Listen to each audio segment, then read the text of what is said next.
Hello everyone, कैसे हैं आप लोग। सीजीएल अड्डा 24/7 पर आप सभी का मैं स्वागत करता हूं। और आज आज की डेट क्या है। आज है अपना 30 अप्रैल, राइट। आज है आपका 30 अप्रैल। और सीजीएल का फॉर्म अगर अभी तक आपने नहीं भरा है तो भर दीजिए, राइट। तो ये वीडियो मैं रिकॉर्ड कर रहा हूँ 30 अप्रैल को।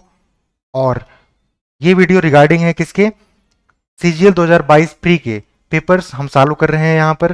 प्री के इंग्लिश के पेपर्स, राइट। इंग्लिश के वो पेपर्स जिनमें लोगों को दिक्कत हुई, जिसको टफेस्ट माना गया, टॉप की जो 20 टफेस्ट पेपर माना गया था, उनको हम चालू कर रहे हैं। आप मेरे साथ में देखिए कि इनका क्या लेवल रहा है। आपको एक छोटा सा मेरा इंट्रोडक्शन बताता हूँ। मेरा नाम दिव्येश पांडे है, मैं सीजीएल में सिलेक्टेड हूँ। सीजीएल 2021 में मुझे ऑल इंडिया रैंक 35 के साथ में डबल ओ अलॉट हुई है। सीजीएल 2022 में मेरे मार्क्स इंग्लिश के ये रहे हैं 135 आउट ऑफ 135। तो मैंने किस तरीके से ये मार्क्स गेन किए, मेरा क्या अप्रोच है, आप मेरे साथ सीख सकते हैं। मेरे साथ पेपर्स को चालू करिए और आपकी कंसिस्टेंसी भी मेंटेन होगी, प्रीवियस ईयर की प्रैक्टिस भी होगी और एक अप्रोच भी आपको सीखने को मिलेगा, राइट। तो आप मेरे साथ जुड़िए और इस सीरीज में बने रहिए। प्री से पहले हम लोग बहुत सारे पेपर चालू करने वाले हैं। और ये पेपर्स जो मैं करवाता हूँ इनका पीडीएफ आपको English by Divyesh Pandey search कर लेना। स्पेलिंग क्या है, DIVYESH, right. English by Divyesh Pandey यहां पर आपको मिल जाता है इसका पीडीएफ, ओके। DIVYESH। तो बिना टाइम वेस्ट किए हम लोग चलिए स्टार्ट करते हैं इस पेपर का सोल्यूशन। हाँ, एक बात आपको मैं बता दूं, जब हम लोग ये पेपर्स कर रहे होंगे ना, मेरा प्रयास ये है ना कि मैं एनालिटिकल वे में आपको बताऊं कि सारे जो ऑप्शंस रहते हैं, किस तरीके से आपकी जो प्रॉब्लम होती है ना, मुझे पता है कंफ्यूजन कैसे होता है, एक एस्पिरेंट कैसे सोचता है ना, आप कैसे सोचते हो, किस तरीके से आप रॉन्ग आंसर की तरफ चले जाते हो, जो करेक्ट है उधर से एक तरीके से आप हट जाते हो। तो क्या अप्रोच रहती है और क्या होना चाहिए, राइट। इन चीज़ों को हम एनालाइज करते हुए चलेंगे। और ध्यान देना, मैंने एक चीज़ देखा है, ये आपका जो पेपर है ना, ये 2 दिसंबर का 4th शिफ्ट का पेपर है और इसको टफेस्ट पेपर माना गया था, यानी कि ये 3rd टफेस्ट था, राइट। और हम लोग ऐसे ही पेपर्स को देखने वाले हैं जिनको टफ माना गया था, और टॉप के 20 जो टफेस्ट शिफ्ट हैं उनको मैं, उनका सोल्यूशन मैं लगातार आपको प्रोवाइड कर रहा हूं। आज ये आपका 3rd पेपर है, राइट। इसके पहले नहीं, ये 4th होगा। और इसके पहले मैंने आपको 3 जो इसके पहले की शिफ्ट थी ना, जो टफ मानी गई थी, उनका सोल्यूशन मैं दे चुका हूं। तो आप लोग प्लेलिस्ट में जाकर के उनको भी देख लेना, चालू कर लेना। आपको एक बात समझ में आएगी, जो भी पेपर्स टफ बनाए गए हैं ना, उनमें क्या सेक्शन ऐसा था जो टफ कर दिया गया था, राइट।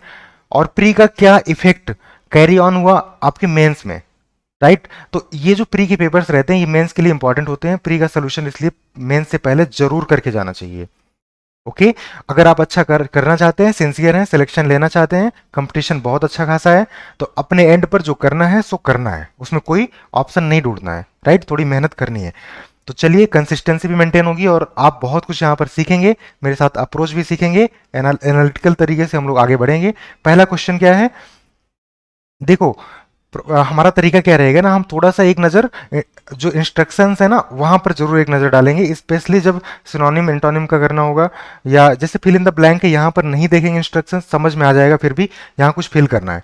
लेकिन सिनोनिम एंटोनिम में जरूर देखना, कहीं कहीं पर जरूर देखना, अदरवाइज आप टाइम काफ़ी देर तक वेस्ट करोगे, समझ में नहीं आएगा, तब इंस्ट्रक्शन देखोगे या कुछ टिक कर दोगे। हो सकता है सिनोनिम के बजाय आप एंटोनिम टिक कर दिए, या फिर एंटोनिम के बजाय आपने सिनोनिम टिक कर दिया।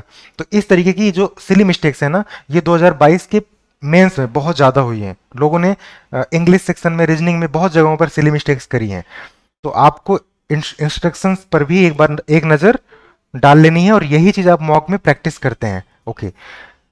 यहाँ पर यही चीज़ें करेंगे हम। After having understood the ill effects, जो बुरे प्रभाव थे, बुरे इफेक्ट थे, उनको समझ लेने के बाद, ही सेड, उसने कहा, ही वुड ड्रिंकिंग एल्कोहल, यानी ड्रिंकिंग एल्कोहल को वो क्या करेगा, बताओ मुझे। जब उसके बुरे इफेक्ट को जान गया, ड्रिंकिंग एल्कोहल के बुरे इफेक्ट को, तो वो अब क्या करेगा, उसको, इस हैबिट को क्विट कर देगा, या फिनिश कर देगा, क्लोज कर देगा, टर्मिनेट कर देगा। देखो, टर्मिनेट क्या होता है, किसी पॉइंट पर अगर कोई चीज टर्मिनेट हो रही है तो आ करके यहाँ उसका एंड हो रहा है, ओके, और ये बाद में यहां से निकलेगी भी, राइट।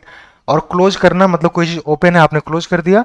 फिनिश, फिनिश करना मतलब किसी चीज को आपने पूरी तरीके से खत्म ही कर दिया। क्विट करना, क्विट करना मतलब उस हैबिट को छोड़ना, यानी फिनिश करना मतलब किसी एक्सटर्नल चीज को आप फिनिश करते हो, और कोई हैबिट वगैरह होती है उसको क्विट करते हो, आप उसको छोड़ते हो, मतलब आप जो है पर्सनल एक हैबिट छोड़ने की बात कर रहे हो तो वहां पर क्विट आता है, राइट। नेक्स्ट देखते हैं क्वेश्चन, एप्रोप्रिएट सिनोनिम बताना है, राइट। ऐसे यहां पर देख लेना एक बार इंस्ट्रक्शन। तो रिमोर्स का सिनोनिम क्या होना चाहिए? रिमोर्स मतलब होता है पछताना, राइट। आप जो है रिव्यू करते हो, पछताते हो या रिपेंट करते हो, तो इसका synonym repentance as it is मिल गया आपको। और स्लो तो होगा नहीं, पछताना, पछताने का सेंस लिबरेट भी नहीं देता। एफिनिटी होता है अफेक्शन, लगाओ, तो ये नहीं है, पहला है। नेक्स्ट यहां पर आपको करना है, ये जो अंडरलाइंड वर्ड है ना, अंडरलाइंड वर्ड, इसकी जगह पर क्या आ सकता है वो बताना है। प्रीपोजिशन का क्वेश्चन है। Rajesh was angry at himself for making a silly mistake during the examination. अब मुझे बताओ, he was angry at himself, यानी एंग्री के बाद क्या प्रीपोजिशन आता है, ये उस पर बेस्ड क्वेश्चन है। आपको पता है एंग्री विद समवन होता है, लेकिन एंग्री एट समथिंग होता है, किसी के बिहेवियर पर या किसी चीज पर। आप जब एंग्री होते हो तो एंग्री एट करते हो, लेकिन एंग्री विद समवन होता है। तो Rajesh was angry at himself, यानी वो खुद से ही नाराज था, एंग्री था, for making a silly mistake during the examination, एक सिली मिस्टेक करने के लिए एग्जामिनेशन में, राइट। उसने भी आपकी तरह सिली मिस्टेक करी थी, मुझे ऐसा लग रहा है। तो आपको ध्यान देना है कि एंग्री विद होता है, ना कि एट होता है, किसी पर्सन के साथ, राइट, चाहे खुद के साथ या किसी दूसरे पर्सन के साथ। नेक्स्ट रेक्टिफाई करना है, यानी एसोसिएट की स्पेलिंग यहां पर गलत है, इसकी करेक्ट स्पेलिंग जो है वो यहां पर पुट करना है। बताओ मुझे क्या करेक्ट स्पेलिंग है एसोसिएट। देखो इसकी स्पेलिंग ना, जब स्पेलिंग एरर का क्वेश्चन हो तो एसोसिएट आपने पढ़ लिया कि वर्ड है, तो आप उसकी स्पेलिंग पर मत जाओ, खुद से एक बार उसको लिख लो कि आप एसोसिएट अगर लिखते तो क्या लिखते, और जो लिखोगे ना अपना सही लिखोगे। दिक्कत तब हो जाती है जब ऑप्शंस को देखते हो और आपको कंफ्यूज कर देता है, इसके बाद आप सोचते रहते हो यार ये होता है या ये होता है, आप खुद ही अपना वाला ही कॉन्सेप्ट भूल जाते हो, राइट। तो ऐसा नहीं करना। आपको क्या करना है, आपने देख लिया अच्छा एसोसिएट वर्ड है तो आप लिख लो स्पेलिंग सही वाला, आप सही ही लिखोगे। इसके बाद चेक कर लो कि कौन सा कहाँ पर मिल रहा है। तो एसोसिएट मिल गया, पहला सही है। एकोसिएट यहाँ पर डबल सी नहीं है, एसोसिएट यहाँ पर सी होना चाहिए, गलत है। एसोसिएट ये भी गलत है, तो पहला वाला ये सही हो गया, राइट। नेक्स्ट जहां पर आपको ना ऑप्शंस में कंफ्यूज करता है तो ऑप्शंस पर जाने के पहले ही आप उसका आंसर खुद से सोच लो, राइट। इसके बाद ऑप्शंस पर जाओ, तो जो आपका आंसर होगा ना आप उस पर फेथ रखो, अगर आपने पढ़ रखा है कॉन्सेप्ट आपको पता है, उसकी स्पेलिंग पता है, तो वो आप सही ही किए हैं, राइट। तो ऑप्शंस में से आप वो वाला पिक कर लो जो आपने किया है। Next the number of test conducted dropped. अच्छा यहाँ पर अंडरलाइंड वर्ड की एंटोनिम बतानी है, राइट। तो सिनोनिम मत करने लग जाना, एंटोनिम बताना है। तो number of test conducted dropped further on Saturday with a total of 67,624 tests, of which 20% were the less precise rapid antigen tests। क्या आपको ये समझ में आ रहे हैं? क्या आपको समझ में आ रहा है कि यहाँ पर क्या कहना चाह रहा है ये? बताओ मुझे, मतलब समझ में आ रहा है? देखो कह रहा है जो टेस्ट की संख्या है ना, जो टेस्ट करवाए जा रहे थे उनकी जो संख्या है ना वो और ज्यादा कम हो गई सैटरडे को। कितनी कम हो गई? 67,624 टेस्ट, जिनमें से 20% जो है वो क्या थी? Less precise rapid antigen test. अच्छा प्रिसाइज क्या होता है? प्रिसाइज होता है एक्यूरेट, राइट। प्रिसाइज होता है कोई चीज अगर प्रिसाइज है तो मतलब क्लियर है, एक्यूरेट है, ओके। तो आपको ये प्रिसाइज वर्ड अंडरलाइंड है, इसी का एंटोनिम बताना है ना।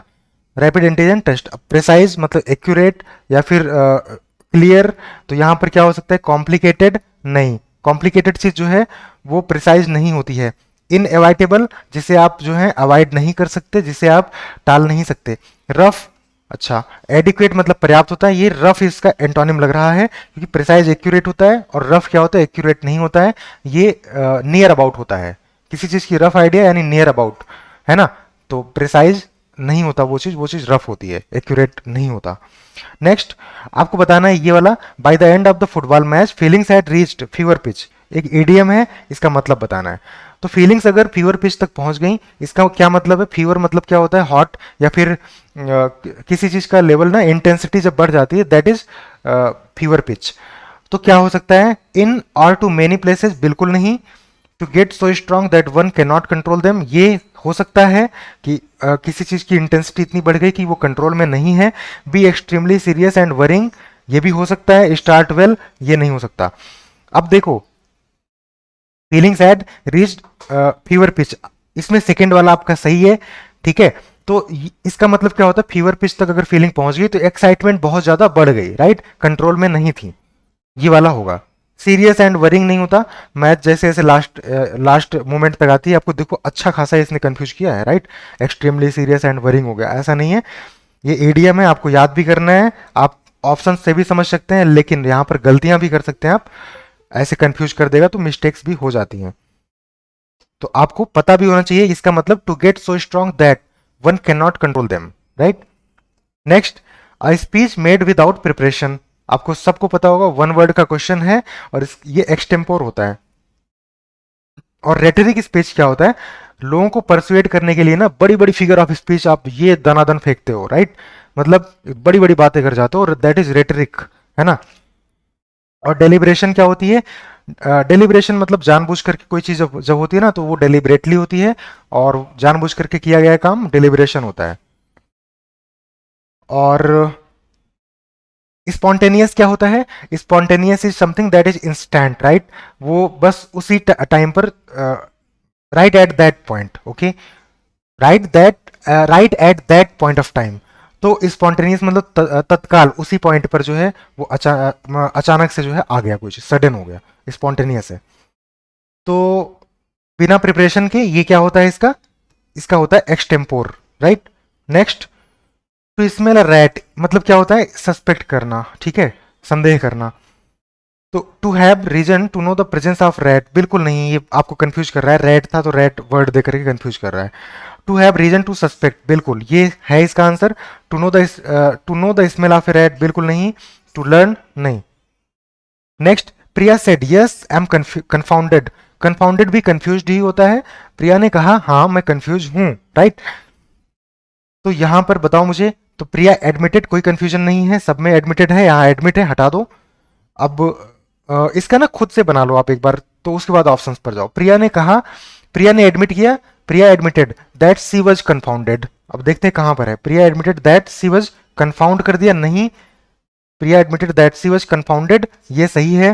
प्रिया admitted that she is confounded, नहीं, सी वाज होगा, तो थर्ड है।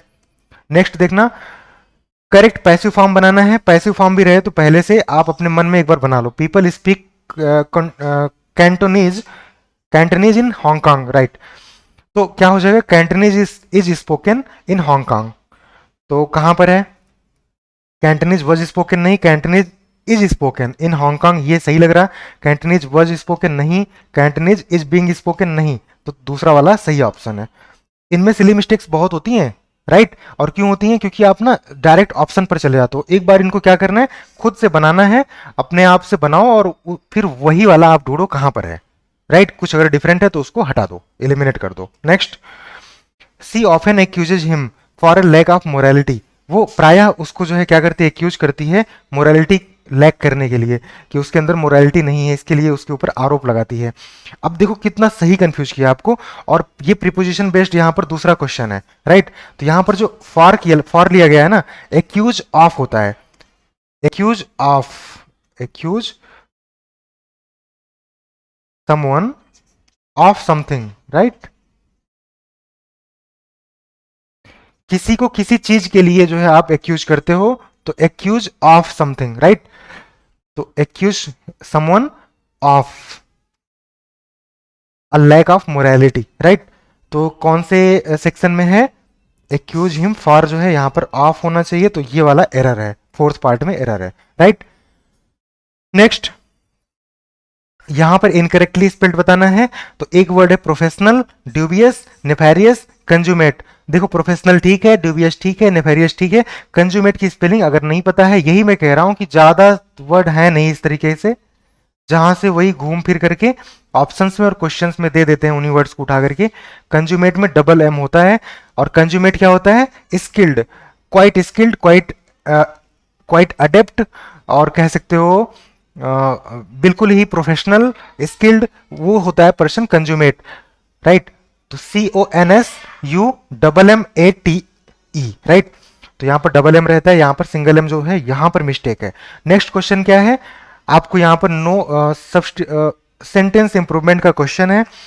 We live in a populated country of 120 million people. Populated की जगह पर आपको कुछ रखना है, क्या ये ठीक है या फिर नहीं ठीक है? देखो मुझे ये कहना क्या चाहता है पहले ये समझो, फिर जो कहना चाहता है उसके लिए प्रॉपर वर्ड हम देखेंगे क्या यही है या कुछ और है। ये कहना चाहता है हम एक ऐसे देश में रहते हैं जहां जो देश 120 लोगों से पॉपुलेटेड है, 120 मिलियन लोगों से पॉपुलेटेड है, यानी 1.2 बिलियन लोग है ना, तो 120 मिलियन लोग यहां पर रहते हैं।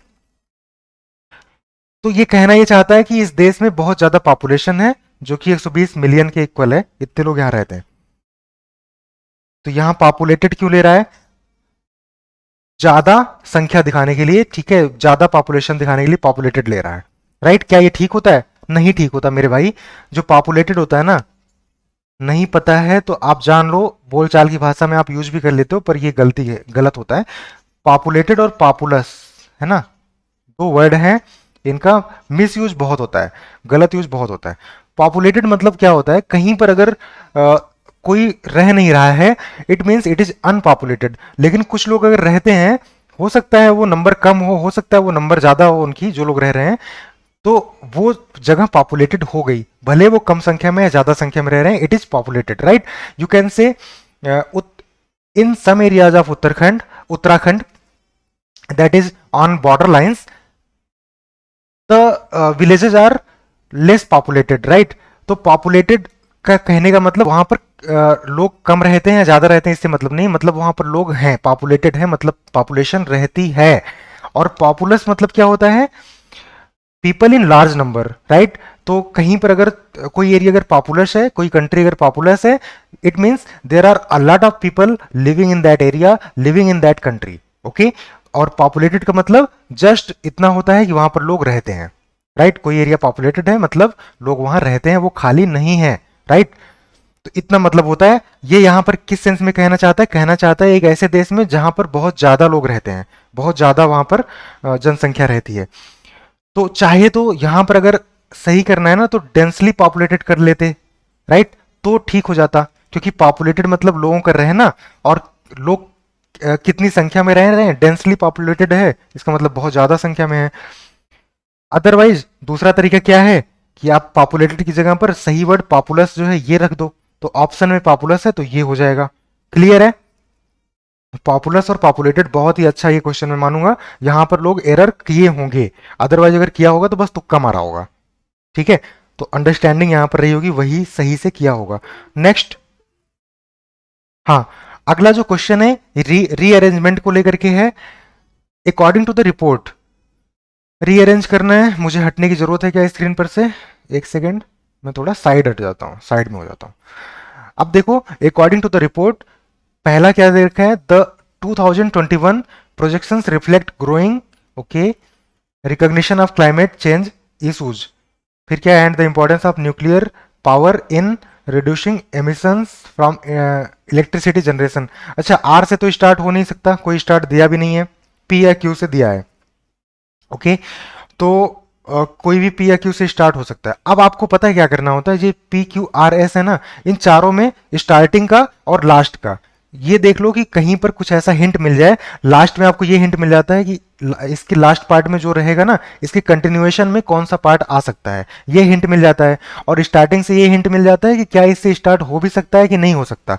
जैसे आर वाला देखेंगे, एंड आगे स्टार्ट कर रहा है एंड से, इसका मतलब कुछ बात पहले कही गई है, तो आर से तो स्टार्ट नहीं हो सकता। फिर and the importance of nuclear power in, right, in के बाद में क्या आ सकता है? कौन सा आ सकता है? And the importance of nuclear power in reducing emissions, ये बिल्कुल आ सकता है। इन के बाद वर्ब आएगा तो आईएनजी फॉर्म में आएगा, हो सकता है, यानी आर के बाद एस, राइट। और इन के बाद क्या आ सकता है? इन द 2021 प्रोजेक्शंस, ये भी आ सकता है। तो यहां से तो आपको बहुत क्लियर हिंट नहीं मिला, लेकिन इतना समझ में आ रहा है कि इन आर से नहीं स्टार्ट होगा और इन के बाद कुछ ना कुछ ऐसा आएगा। अगर वर्ब आएगा तो आईएनजी फॉर्म में आएगा, अदरवाइज मतलब नाउन आएगा। देखो अब, the 2021 projections reflect growing recognition. Growing के बाद में, राइट, ग्रोइंग यहां पर क्या है, प्रेजेंट पार्टिसिपल है। थोड़ी ग्रामर तो आनी चाहिए, है ना, प्रेजेंट पार्टिसिपल है। तो ग्रोइंग ये एडजेक्टिव का काम कर रहा है, इसके बाद कोई नाउन आना चाहिए। रिफ्लेक्ट ग्रोइंग क्या, एंड तो आ नहीं जाएगा, ये तो नाउन है नहीं। ग्रोइंग रिड्यूसिंग एमिशंस नहीं। ग्रोइंग के बाद में रिकॉग्निशन, है ना, ये वाला। तो 2021 का जो प्रोजेक्शन है वो रिफ्लेक्ट करता है, वो शो करता है, क्या शो करता है, growing recognition of climate change issues. Climate change issues की बढ़ती हुई जो रिकॉग्निशन है, लोग जो है अब रिकॉग्नाइज कर रहे हैं कि हाँ ये एक प्रॉब्लम है। तो पी के बाद क्यू एकदम सेट हो गया। कहीं पर ऐसा है क्या, पी के बाद क्यू नहीं, यहां नहीं है, यहां नहीं है, यहां नहीं है, फोर में है। अब फोर वाला सेट करके देख लो आप, कुछ अगर गलत होता है तो आप, हम इसको चेंज करने की कोशिश करेंगे, जो सही वाला होगा वो करेंगे।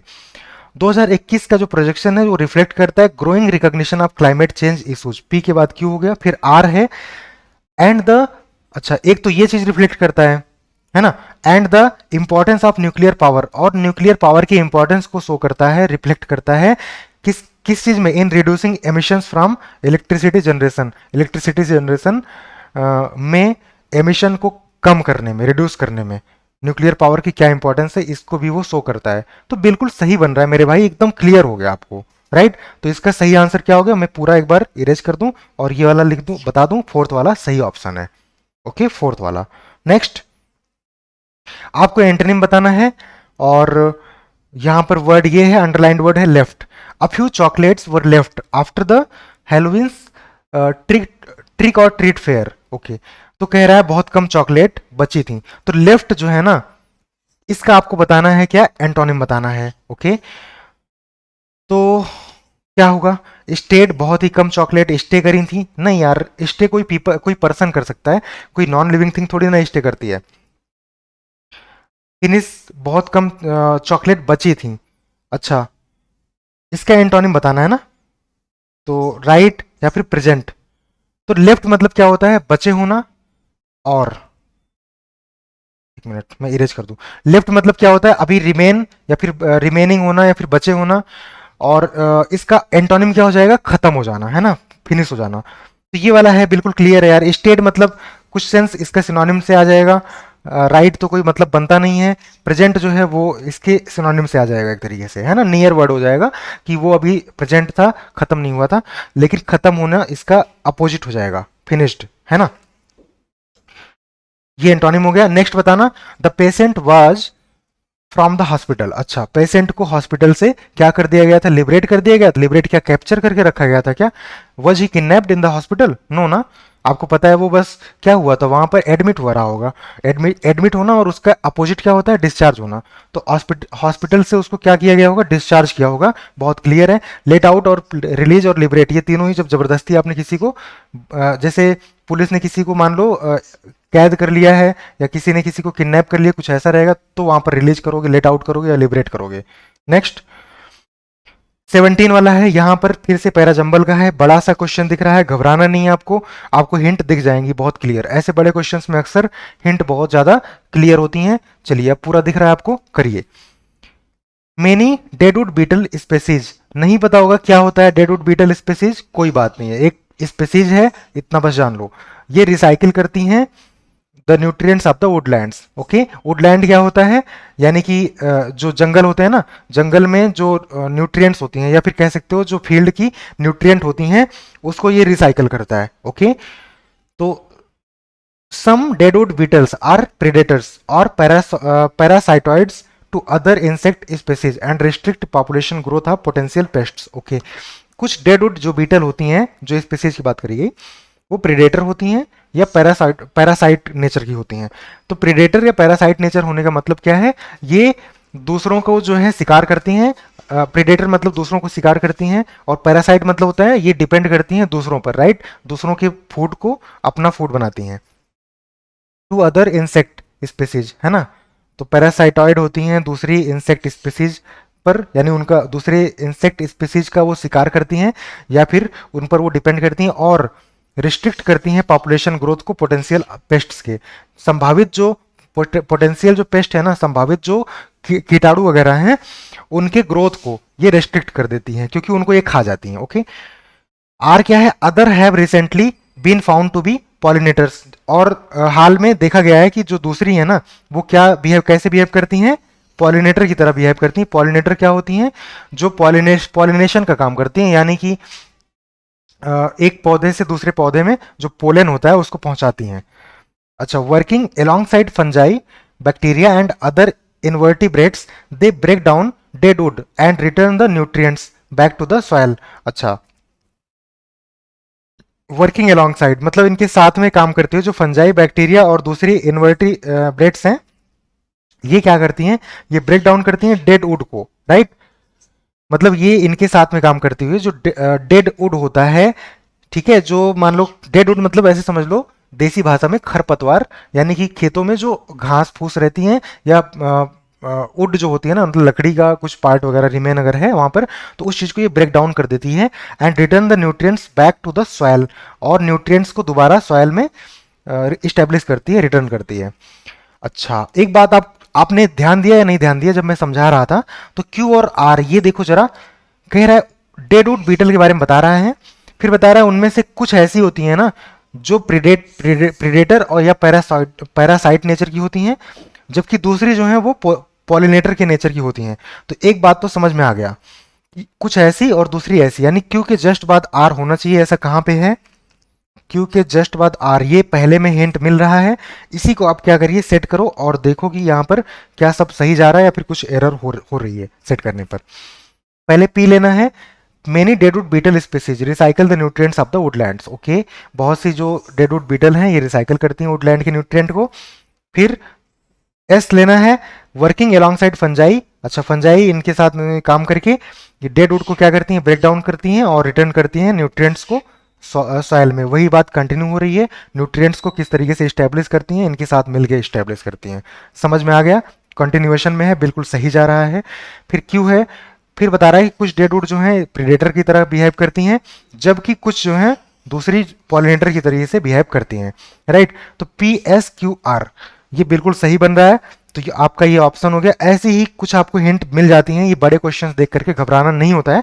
आपको थोड़ी ग्रामर की अगर नॉलेज है और थोड़ा सा आपकी प्रैक्टिस है तो आपको हिंट मिल ही जाता है, राइट। और आप श्योर शॉर्ट एकदम कह सकते हैं कि नहीं आपने ठीक किया है। चलिए नेक्स्ट देखते हैं, अगला क्वेश्चन क्या है। एक बार मैं फिर से अपीयर होता हूं आपके सामने।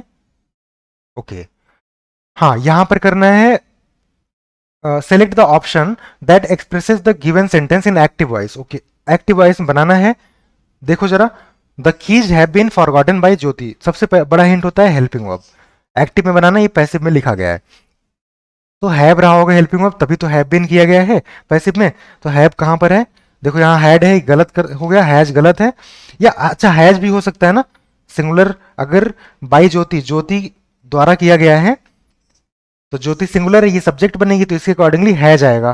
तो यहाँ पर हैव है, ये हटा दो, विल हैव गलत है, हैज हो सकता है, हैज हो सकता है। हैज बीन ले लिया है, हैज बीन फॉरगेटिंग, ये गलत है, हैज बस होगा, तो फोर्थ वाला ये सही हो गया। ओके, तो इतना सा बस देखना है। बहुत आसान लग रहा होगा ना पेपर आपको, ये टफेस्ट बताया गया था, लेकिन ऐसा कुछ टफ आपको अभी तक मिला नहीं है। हाँ, कहीं कहीं पर एक दो क्वेश्चन जरूर ऐसे मिले हैं। और आपको पता है टफेस्ट किसको मान लिया जाता है, कंपेरेटिवली टफ होता है जो ना, उसको टफ माना जाता है। यानी कि हो सकता है बाकी सेक्शंस में लोग 22 कर पा रहे हैं और इसमें हो सकता है 20 कर पा रहे हैं, तो ये टफ मान लिया गया है ना। तो ज़्यादा घबराना नहीं होता है, आपको पेशेंस रखना है और प्रैक्टिस अगर आपने कर रखी है आप अच्छा करेंगे। अगर आप यहाँ मॉक में अच्छा कर रहे हैं, प्रैक्टिस में यहाँ पर अच्छा कर रहे हैं, मैं पीडीएफ देता हूँ उसको अटेम्प्ट करते होंगे, अगर आप उसमें अच्छा कर ले रहे हैं फिर आप अच्छा ही करेंगे। बस कुछ अप्रोच और धीरे धीरे सीख लीजिए और प्रैक्टिस कर लीजिए, राइट। तो ग्रामेटिकल एरर किस पार्ट में बताना है, there was no denying the fact. अच्छा, कोई भी इस फैक्ट से मना नहीं कर सकता कि जो राजा था, द किंग लियर, लियर नाम है, कन्फाइडेड टू, कन्फाइडेड मतलब होता है किसी पर भरोसा जताना, किसी पर बिलीव करना। कन्फाइडेड टू हिज डॉटर, अच्छा, कॉर्डेलिया, इसकी बेटी का नाम कॉर्डेलिया था, उसकी अपनी बेटी पर वो किसी भी और किसी और पर्सन के कंपैरिजन में ज्यादा भरोसा करता था, उस पर ज्यादा फेथ उसकी थी, राइट। तो अब बताओ मुझे कन्फाइडेड टू, क्या ये ठीक है? यहां पर कन्फाइडेड इन है।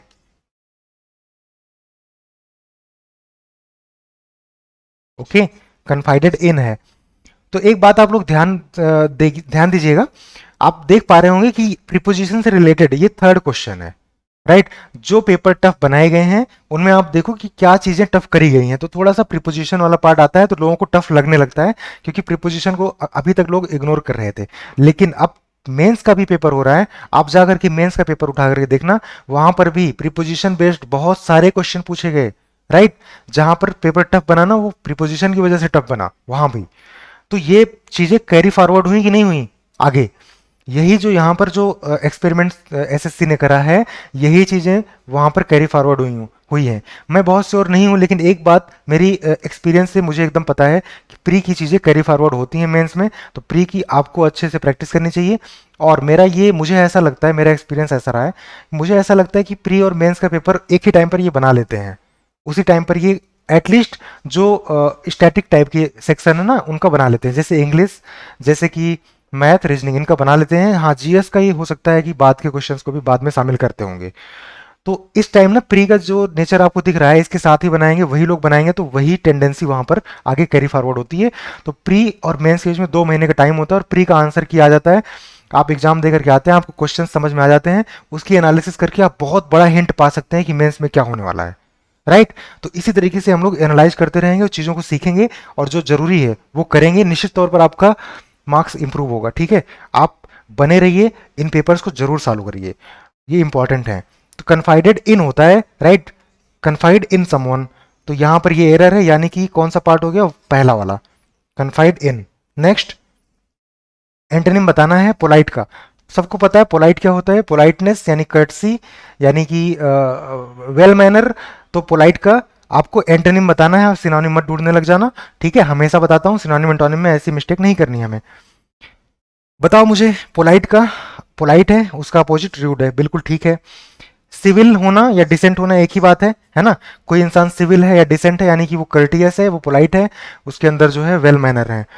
सोबर मतलब होता है सीरियस, तो ऐसा कुछ नहीं है, पोलाइट है, और उसका अपोजिट रूड है, राइट? इतना ज़्यादा कट पिट हो गया है तो हौच पौच है, इसको हटा देते हैं। रूड इसका सही एंटोनिम हो गया। ओके, नेक्स्ट क्वेश्चन क्या है? अच्छा, अब आ जाता है आपके सामने, मुझे हटना पड़ेगा अदरवाइज स्क्रीन पर आपको दिखेगा नहीं है।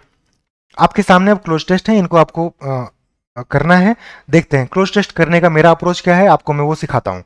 मेरा अप्रोच ये है, मैं पहले स्टार्टिंग से लेकर के लास्ट तक एक बार पढ़ लेता हूँ और स्टोरी समझने की कोशिश करता हूँ, और पढ़ते समय क्या करता हूँ, इन ऑप्शंस में से जैसे मैं पढ़ूंगा लिटल, लिटल के बाद क्या आ सकता है इन ऑप्शंस में से जो बेस्ट होगा, वो चीज़ मैं अभी पिक करता चलूंगा अपनी अंडरस्टैंडिंग के बेस पर, जो बेस्ट रहेगा।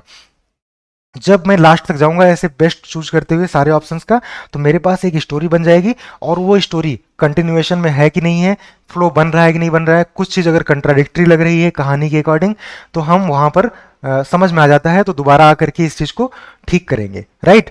तो दोबारा से समझेंगे एक बार, तो एकदम 100% श्योर हो जाएंगे कि कौन सा सही ऑप्शन है। चलिए स्टार्ट करो। Little a year ago Rama Rao went out of work when a gramophone company of which he was the Malgudi agent went out of existence। देख रहे हो इतना बड़ा सेंटेंस लिखा गया है, आपको रीडिंग करने की भी जरूरत है ना? रीडिंग करेंगे तभी आप इसका मतलब निकाल पाएंगे। तो कहना चाहता है लिटल, कुछ सालों पहले रामाराव जो है ना आउट ऑफ वर्क हो गए, यानी बेरोजगार हो गए वो, जब एक ग्रामोफोन कंपनी जिसका वो मालगुडी एजेंट थे, वेंट आउट ऑफ एग्जिस्टेंस, जब वो बंद हो गई है ना, वो जो कंपनी थी जब वो बंद हो गई जिसमें वो एजेंट थे, तब वो बेरोजगार हो गए, आउट ऑफ वर्क हो गए। अच्छा, लिटल के बाद क्या लगाना चाहिए? लिटल वाइल ईयर होगो? नहीं, वाइल नहीं लगेगा, क्योंकि वाइल अपने आप में, अगर वाइल लगाया ना तो लिटल लगाने की जरूरत नहीं है। वाइल जैसे अगर फॉर ए वाइल कोई चीज हो रही है ना, it means it is happening for a short time, right? तो वाइल जो होता है ये अपने आप में शॉर्ट टाइम दिखाता है, तो लिटल लगाने की जरूरत नहीं होती इसके पहले। और क्या बियॉन्ड होगी, क्या अबाउट होगा, क्या ओवर होगा? अच्छा, little about a year ago? नहीं, ये भी नहीं होगा, क्योंकि अबाउट अ ईयर एगो, सिर्फ अबाउट अ ईयर एगो कहते तो हो जाता, लेकिन लिटल आगे लगा रहे हो, तो अबाउट का मतलब होता है लगभग एक साल पहले, है ना? तो little about a year ago, ये कोई बात नहीं हुई कि लगभग कुछ एक साल पहले, ऐसा नहीं है। लिटल जो है इसके बाद आपको दिखाना है लिटिल एक एडवर्ब के तरीके से आ रहा है, राइट। तो यहाँ पर अबाउट नहीं सही आएगा। क्या बियॉन्ड कर सकते हैं कि बियॉन्ड क्या होता है ना, बियॉन्ड अ लिमिट, इसका मतलब इस लिमिट के आगे, है ना। Little beyond a year ago, अच्छा मतलब थोड़ा सा एक साल के आगे की बात हो रही है, नहीं। यहाँ पर बेस्ट ऑप्शन आपका ना ओवर रहेगा, little over a year ago, यानी कि आप अब रख करके देखेंगे तो आपको समझ में आएगा कि एक साल से थोड़े समय पहले की बात है, राइट। एक साल से थोड़े समय पहले की बात है। रामाराव जब बेरोजगार हो गए, राइट, ऐसा ऐसा हुआ कि एक कंपनी थी जिसमें वो एजेंट थे, बंद हो गई। He had put into that agency the little money he had, अच्छा। तो उन्होंने क्या कर रखा था, अपना सारा पैसा कहाँ गया, he had put into that agency, उन्होंने उस एजेंसी में लगा रखा था द लिटिल मनी मतलब जो थोड़े से पैसे उनके पास थे वो पूरा पैसा, राइट। ही हैड जो उनके पास थे एज सिक्योरिटी, तो ही वो जो थोड़ा सा पैसा उन्होंने क्या किया था, इनहेरिट किया था, यानी उनके पास जो विरासत में अपने माँ बाप से हो सकता है उनके पास वो पैसे आए रहे होंगे, जो पैसे उनके पास आए थे इनहेरिटेंस में, वो पैसा उन्होंने उस कंपनी में सिक्योरिटी के तौर पर क्या कर रखा था, पुट इनटू कर रखा था, यानी कि इन्वेस्ट कर रखा था, लगा रखा था, राइट। तो ये बेस्ट ऑप्शन इनहेरिट लग रहा है। Next, for 5 years his business brought him, 5 सालों तक उनका बिजनेस जो है उनके लिए क्या लाया, एनफ मनी लाया, या फिर मच लाया, फिर अ मनी, या फिर फ्यू। तो मच मनी बिल्कुल हो सकता है, फ्यू मनी हो सकता है, अ फ्यू मनी कुछ भी हो सकता है, आगे पढ़ेंगे तो समझ में आएगा। ब्रॉट हिम, चलो कुछ ले लेते हैं, मान लो यहाँ पर मच ले लेते हैं, लेकिन आगे क्या कह रहा है, just enough to help him keep his wife and children in good comfort. और ये पैसा जो उनके लिए आता था वो सिर्फ इतना ही पर्याप्त होता था कि वो उससे उनके वाइफ और उनके बच्चों की, ठीक है, गुड कंफर्ट में रहने के लिए, मतलब ठीक है वो उनका चल जाता था जीवन, गुड कंफर्ट में वो जी लेते थे, उनकी वाइफ और बच्चे, सिर्फ इतना पर्याप्त था। तो पता है आगे इस तरीके से कंटिन्यूएशन में जब यहाँ पर कोई वर्ड भरना है और ऑप्शन में जो वर्ड जो दिए गए हैं इनमें से कोई वर्ड आगे कंटिन्यू हो रहा है, जस्ट एनफ, एनफ कंटिन्यू हो रहा है, तो यहाँ पर एनफ आएगा ना कि मच आएगा, राइट। जो आगे इस यहाँ पर कितना पर्याप्त है, ब्रॉट हिम एनफ मनी, कितना enough, just enough to help him keep his wife and children in good comfort, right. यहाँ से हिंट मिल जाता है। एंड वन डे, और एक दिन, इट वॉज, क्या है, it was a wild good chase. Wild good chase मतलब क्या होता है, सारी चीजें जब बेकार हो जाती हैं, मतलब वाइल्ड गुड चेज मतलब अनफ्रूटफुल, या जिसका कोई रिजल्ट नहीं मिलता है, ऐसा चेज था ये। या फिर क्या था, एक दिन क्या हुआ, आई स्नेक इन द ग्रास, नहीं। And one day it was a bone of contention, नहीं। बोन ऑफ कंटेंशन क्या होता है, कॉज ऑफ डिस्प्यूट, है ना, किसी चीज में झगड़े का कारण। One day a bolt from the, it was a bolt from the blue, मतलब कि एक दिन क्या हुआ, कोई आपदा आ गई, कोई समस्या आ गई, राइट। समस्या क्या थी कि वो कंपनी बंद हो गई है। अब देखते हैं यहाँ पर, इरेज करो और देखो फिर से, 24, यानी कि ये फोर्थ वाला। And one day it was a wild good chase, मतलब ये क्या अचानक से ऐसा हो गया जिसका कुछ रिजल्ट नहीं निकला, रिजल्ट तो निकल रहा था, वो पैसे अच्छा खासा बना रहा था, अपनी फैमिली को आराम से रेज कर रहा था, पाल रहा था। एक सांप आ गया क्या अचानक, नहीं। ऊपर बताया क्या हुआ था, ऊपर जो बताया गया था कि वो कंपनी एक दिन क्या हुई थी, आउट ऑफ एग्जिस्टेंस हो गई थी, बंद हो गई थी, ये संकट आया था इसके ऊपर। तो ये एक दिन क्या हुआ था, बोन ऑफ कंटेंशन हो गया, नहीं। एक दिन एक बोल्ट फ्रॉम ब्लू हो गया था, यानी कि अचानक से कुछ कह सकते हो आप कि ऐसा चीज हो गया जो जिससे कि उसके ऊपर संकट आ गई, राइट। जिससे कि उसकी जो कि अनएक्सपेक्टेड थी, ऐसा कुछ हो गया। तो यहाँ पर फोर्थ ऑप्शन ये सही जाएगा, ओके। फिर क्या है, अ सीरीज ऑफ, अगला देखो, अ सीरीज ऑफ क्या हो सकता है, इंस्ट्रक्शन, सर्कमस्टांसेस, क्वेश्चंस या लेक्चर्स, कुछ पिक कर लेते हैं। अ सीरीज ऑफ, लेक्चर्स तो नहीं होगा, क्वेश्चंस नहीं, circumstances in the world of trade, commerce, banking and politics was responsible for it, अच्छा। तो इसके लिए यानी कि जो संकट आया ना, यानी जो कंपनी बंद हुई उसके लिए रिस्पॉन्सिबल क्या थी, कुछ अ सीरीज ऑफ मतलब बहुत सारी जो क्या हुई हैं, घटनाएं हुई, सर्कमस्टांसेज बनी, परिस्थितियां बनी, वर्ड वर्ड ऑफ ट्रेड में, कॉमर्स में, बैंकिंग में और पॉलिटिक्स में, राइट, जो कि रिस्पॉन्सिबल थी इसके लिए, इस संकट के लिए, राइट। देखते हैं अब हम लोग जो ऑप्शंस पिक किए हैं क्या ये हार्मनी में है, क्या यहाँ पर कोई दिक्कत लग रही है, देखते हैं। तो little over a year ago, मैंने इनको बता दिया, वाइल नहीं आता यहाँ पर, बियॉन्ड और अबाउट नहीं आएगा, ओवर आएगा।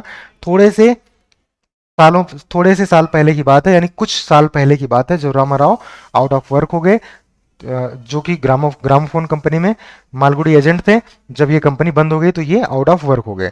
ही हैड पुट इनटू, इन्होंने इस एजेंसी में क्या कर रखी थी, अपने वो थोड़े से पैसे जो उन्होंने इनहेरिट किए थे, यानी विरासत में जो उनको मिले थे, उनको सिक्योरिटी के तौर पर वहां पर लगा रखा था। 5 सालों तक जो बिजनेस था उससे पर्याप्त पैसा आया, एनफ मनी आई। अच्छा, देखते रहते हैं ऑप्शन भी, वैसे तो याद हो गया होगा क्या क्या भरा गया है। पर्याप्त पैसा आया जिससे कि वो अपने बच्चों को पाल पाए आराम से। एंड एक दिन क्या हो गया कि ये पूरी चीज जो है, and one day it was a bolt from the blue, यानी एक दिन कोई आपदा आ गई, कोई संकट आ गया सडनली, राइट। क्या संकट था कि वो कंपनी ही बंद हो गई। अ सीरीज ऑफ, बहुत सारी जो घटनाएं थी, सर्कमस्टांसेस थी, वर्ल्ड ट्रेड में, कॉमर्स में, बैंकिंग में और पॉलिटिक्स में, वो रिस्पॉन्सिबल थी इस संकट के लिए, राइट। आई होप आपको बहुत ज्यादा क्लियर होगा, ये समझ में आ गया होगा, और आपको अपनी थिंकिंग में और मेरी थिंकिंग में अंतर समझ में आया होगा कि मैंने किस तरीके से अप्रोच किया है। हो सकता है कि कोई पार्ट ऐसा रहा होगा जहां पर आपको क्लियर